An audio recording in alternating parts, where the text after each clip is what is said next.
ఈ యొక్క పేరెంటింగ్ గురించి అండి. గుంటూరులో జరిగిన ఒక చిన్న ఇన్సిడెంట్ రీసెంట్లీ. సో ఒక పుట్టోడు డైరెక్ట్ గా కలెక్టర్ ఆఫీస్కి వెళ్ళిపోయి తన ప్రాబ్లం చెప్పేసుకున్నాడు అన్నమాట. ఆ ప్రాబ్లం ఏంటంటే వాళ్ళ అమ్మ చిన్న టిఫిన్ బండి నడుపుతుంటుంది. సో ఎవరో ఏదో కంప్లైంట్ పెట్టడం వల్ల ఆ కార్పొరేషన్ వాళ్ళు బండి తీపిచ్చేశారు. వాళ్ళ అమ్మ ఏమో ఇప్పుడు చచ్చిపోతా ఉంటుంది, వాళ్ళ నాన్న ఏమో లారీ డ్రైవర్.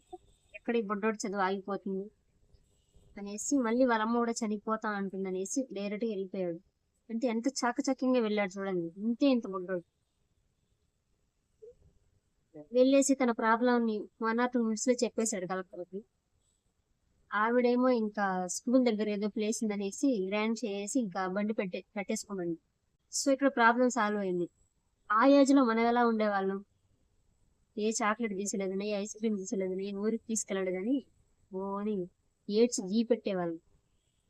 సో ఇక్కడ పేరెంటింగ్ అనేది చాలా ఇంపార్టెంట్ అండి. మనం ఏది పిల్లలకి తెలియకూడదు, మనం ఫేస్ చేసిన ప్రాబ్లమ్స్ మన పిల్లలు ఫేస్ చేయలేదు. శ్రీకాలం అందరూ చాలా సెన్సిటివ్ గా, చాలా అపురూపంగా పెంచుకుంటారు. అది ప్రేమ ఉండాలి, మరీ అతి ప్రేమ అనేది ప్రాబ్లమ్స్ తెచ్చిపెడుతుంది. మన ప్రాబ్లమ్స్ కానీ సిచ్యువేషన్స్, ఒక ప్రాబ్లమ్స్ వచ్చినప్పుడు వాటిని ఎలా ఫేస్ చేయాలి, ఎక్కడికి వెళ్తే సాల్వ్ అవ్వాలి, ఎలా సాల్వ్ చేసుకోవాలి అన్న ఒక మెంటాలిటీ, ఒక ధైర్యాన్ని, ఒక తెలివిని మనమే క్రియేట్ చేయాలి వాళ్ళు. అవేమీ తెలియకుండా ఏ బాగా చదివించేసి ఏ యూఎస్ యూకే పంపిస్తే అక్కడ వాడు పార్ట్ టైం జాబులు చేసుకుంటూ పడన కష్టాలు ఉండవు అనమాట.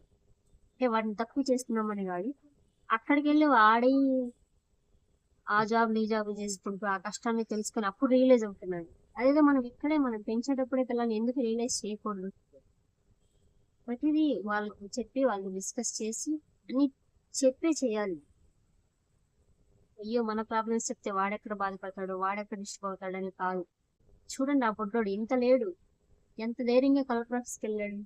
వాళ్ళ అమ్మా నాన్న బాధపడుతుంటే చూడలేక వెళ్ళి సాల్వ్ చేశాడు అనమాట. చూడండి మరి, మీ ఒపీనియన్స్ ఏంటి కూడా దీనిపైన కమెంట్ చేయండి.